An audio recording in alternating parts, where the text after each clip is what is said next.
Hello दोस्तों, आपका स्वागत है आपके अपने YouTube चैनल सरकारी सॉल्यूशंस में, जिस पर हम लाते हैं समसामयिक विषयों से जुड़ी विश्वसनीय जानकारियां सरकारी योजनाओं व आदेशों के अनुसार।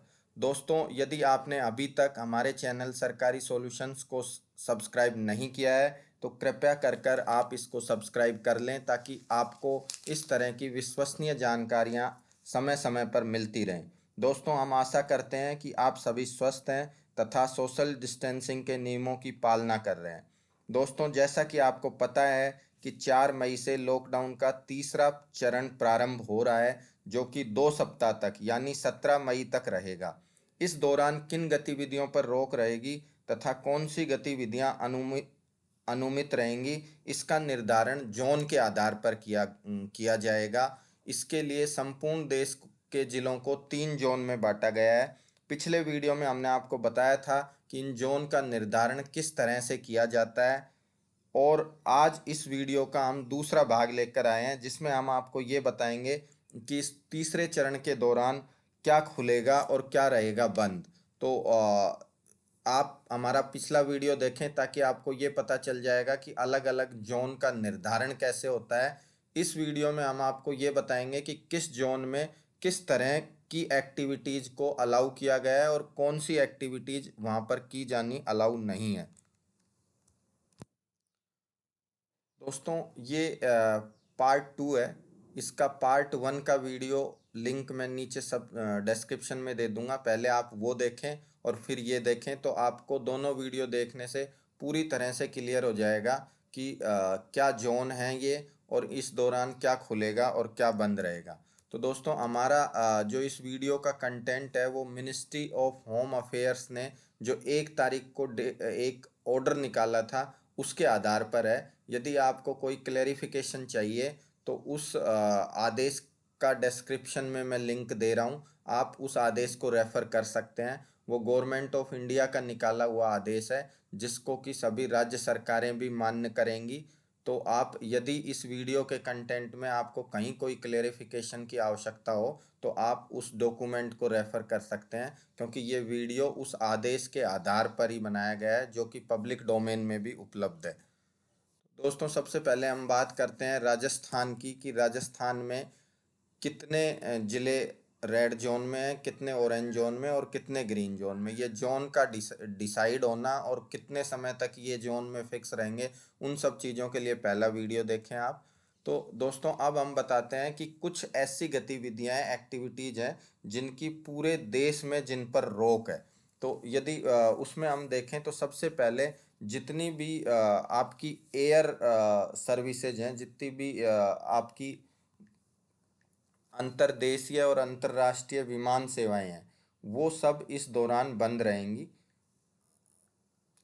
लेकिन इस दौरान यदि कोई एयर एम्बुलेंस है, यदि किसी सीरियस पेशेंट को एयर ट्रैवल के द्वारा एक जगह से दूसरी जगह पर लेकर जाना है, या सिक्योरिटी पर्पज से कुछ लोगों का आवागमन करना है, तो उस तरह की विमान सेवाएं चालू रहेंगी। फिर जितना भी रेल द्वारा आवागमन रहता है, रेल सब बंद रहेंगी।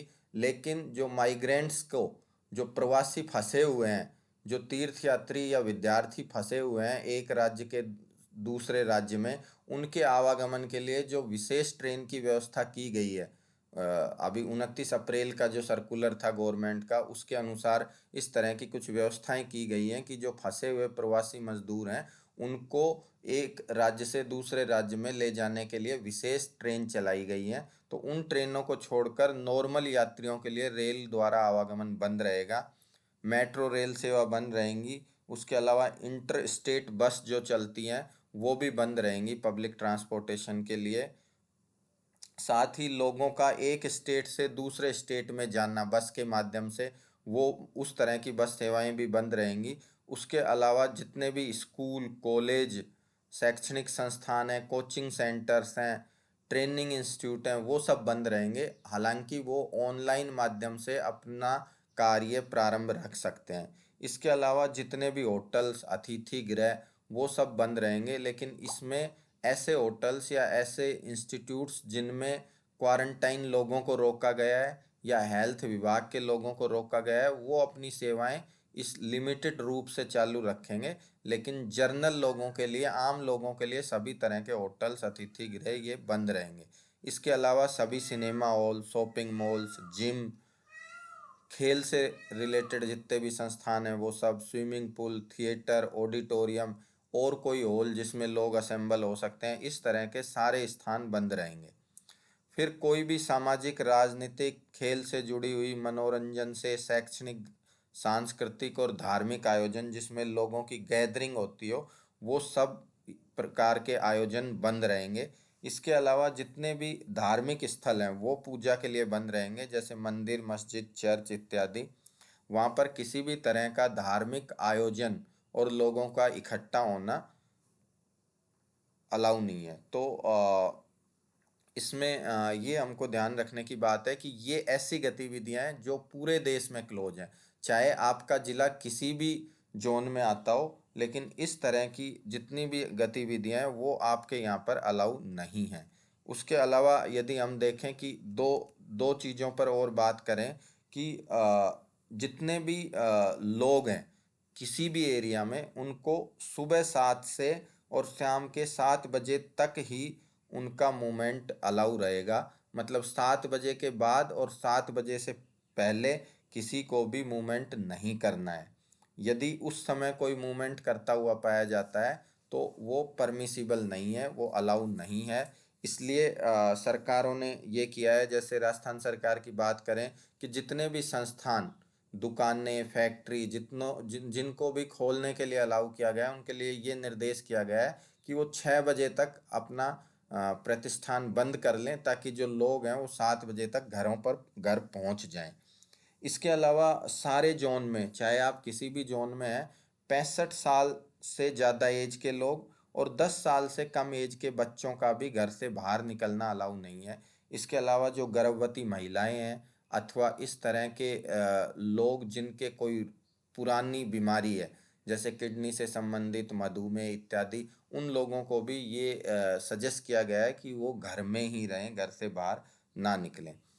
अब इसके बाद हम बात करते हैं कि जो कंटेनमेंट जोन है, जो संक्रामक एरिया है, उसमें क्या विशेष रहेगा।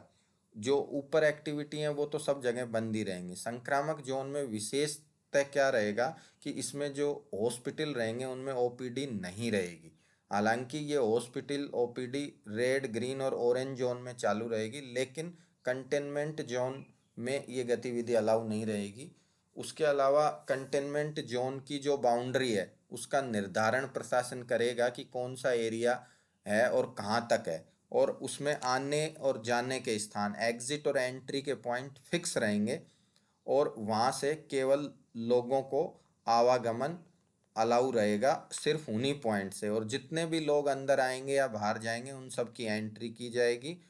और इसमें सिर्फ आवश्यक सेवाओं और हेल्थ से रिलेटेड लोग ही आ जा पाएंगे, बाकी लोगों का आवागमन बिल्कुल बंद रहेगा। जितने भी लोग या व्हीकल कंटेनमेंट जोन में आना चाहेंगे उनकी पहले जांच होगी और उनकी एंट्री होगी, उसके बाद ही उनको कंटेनमेंट जोन में अलाउ किया जाएगा। फिर हम आते हैं रेड जोन। तो रेड जोन में जो एक्टिविटी पूरे देश में बंद है वो सब तो रहेंगी। उसके अलावा यहाँ पर cycle rickshaw, auto rickshaw, taxi और कैब सेवा, और जिले के अंदर या दूसरे जिलों में बसों का आवागमन, ये सब बंद रहेगा। नाई की दुकान, स्पा और सैलून बंद रहेंगे। और यदि लोग स्वीकृत गतिविधियों के लिए इधर उधर जाते हैं, आवागमन करते हैं, तो 4 व्हीलर में ड्राइवर के अलावा सिर्फ 2 यात्री और अलाउ रहेंगे, और जो दुपहिया वाहन है, 2 व्हीलर है, उस पर सिर्फ एक व्यक्ति ही यात्रा कर सकेगा, उसके साथ कोई दूसरा व्यक्ति नहीं होगा। यदि औद्योगिक गतिविधियों की बात करें तो ग्रामीण क्षेत्रों में तो सभी औद्योगिक गतिविधियां अलाउ रहेंगी। शहरी क्षेत्रों में जो विशेष इकोनॉमिक जोन्स हैं, जो संगठित रूप में बसाए गए औद्योगिक क्षेत्र हैं, उन क्षेत्रों में आवश्यक वस्तुओं से रिलेटेड जितने भी प्लांट हैं, चाहे वो मेडिसिन हो या फूड से रिलेटेड हो या इनकी रॉ मटेरियल से रिलेटेड हो, या जिनका कंटिन्यूअस प्रोडक्शन चलता रहता है, इस तरह के आईटी हार्डवेयर से रिलेटेड, जूट और इनके पैकेजिंग मटेरियल से संबंधित यूनिट चालू की जा सकेंगी। यदि कंस्ट्रक्शन एक्टिविटी की बात करें तो ग्रामीण क्षेत्रों में तो सभी निर्माण कार्य और शहरी क्षेत्रों में ऐसे निर्माण कार्य जिनमें श्रमिक कार्यस्थल पर ही उपलब्ध हो, बाहर से लाने की आवश्यकता नहीं हो, उनकी अनुमति रहेगी। इसके अलावा रेड जोन में जब हम यदि दुकानों की बात करें तो ग्रामीण क्षेत्रों में तो सभी दुकानें अलाउ रहेंगी। शहरी क्षेत्रों में एकल दुकानें, कॉलोनी की दुकानें और आवासीय परिसरों की दुकानों की अनुमति रहेगी। जबकि मॉल, मार्केट कॉम्प्लेक्स, मार्केट ये बंद रहेंगे। इनमें सिर्फ आवश्यक सेवाओं से संबंधित दुकानें ही खुलेंगी। मतलब जो दुकानें कंटिन्यूअस कॉमर्शियल एरिया में आती हैं, जहाँ पर एक साथ खूब सारी दुकानें हैं, उसको मार्केट कह सकते हैं। तो इस तरह के मार्केट बंद रहेंगे। लेकिन जो दुकानें इनसे हटकर ऐसी जगह पर हैं, एकल दुकानें हैं कि आसपास रेजिडेंशियल एरिया है, उसके बीच बीच में कोई दुकान है, या कोई रेजिडेंशियल कॉम्प्लेक्स है उसके अंदर दुकान है, इस तरह की दुकानों की अनुमति रहेगी। प्राइवेट ऑफिस 30% तक कर्मचारियों को ऑफिस में बुला सकेंगे, बाकी कर्मचारियों को घर से कार्य करवाएंगे। सरकारी कार्यालय हैं वो उप सचिव या ऊपर से अधिकारियों की 100% क्षमता के अनुसार, और बाकी जो स्टाफ है उसमें से 33% स्टाफ को बुलाकर अपना कार्य जारी रखेंगे। लेकिन आवश्यक सेवाओं से संबंधित जो सरकारी कार्यालय हैं, जैसे पुलिस है, हेल्थ डिपार्टमेंट है, फूड सप्लाई है, डिजास्टर मैनेजमेंट है, म्युनिसिपल कॉरपोरेशन है, इस तरह के जो विभाग हैं जो कि आवश्यक सेवाओं से जुड़े हुए हैं, उन पर कोई प्रतिबंध नहीं रहेगा। वो ये सुनिश्चित करेंगे कि नागरिकों तक सभी आवश्यक सेवाओं की उपलब्धता है। इसके लिए उनको जितने भी अपने स्टाफ को बुलाना है उनको बुला सकेंगे। ऑरेंज जोन में जो गतिविधियां पूरे देश में अलाउ नहीं हैं वो अलाउ नहीं होंगी। उसके अलावा बसों का आवागमन नहीं होगा।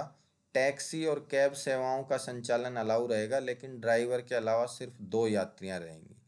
और जो स्वीकृत गतिविधियों के लिए लोग वाहनों का आवागमन करेंगे, उसमें फोर व्हीलर में ड्राइवर के अलावा 2 ही यात्री यात्रा कर सकेंगे। यदि ग्रीन जोन की बात करें तो जो पूरे देश में जिन चीज़ों पर रोक है, सिर्फ उन चीज़ों पर रोक रहेगी, बाकी सभी गतिविधियां अनुमान की अनुमति रहेगी। ग्रीन जोन में बसें भी चल सकेंगी, लेकिन 50% क्षमता तक। यदि बस की कैपेसिटी 40 है तो उसमें 20 ही सवारियां होनी चाहिए, 20 से ज़्यादा सवारियां नहीं होनी चाहिए। फिर दोस्तों कुछ सामान्य निर्देश हैं, उनके बारे में यदि हम बात करें तो सभी जोन में वो सारी एक्टिविटियों की अनुमति रहेगी जिनका इसमें उल्लेख नहीं किया गया है। इसमें जो भी बच गई, जिन पे प्रतिबंध है या जिनको कुछ शर्तों के साथ खोलना है, उन सारी गतिविधियों की चर्चा की गई है। इसके अलावा जो भी गतिविधियां बचती हैं उन सब की अनुमति रहेगी।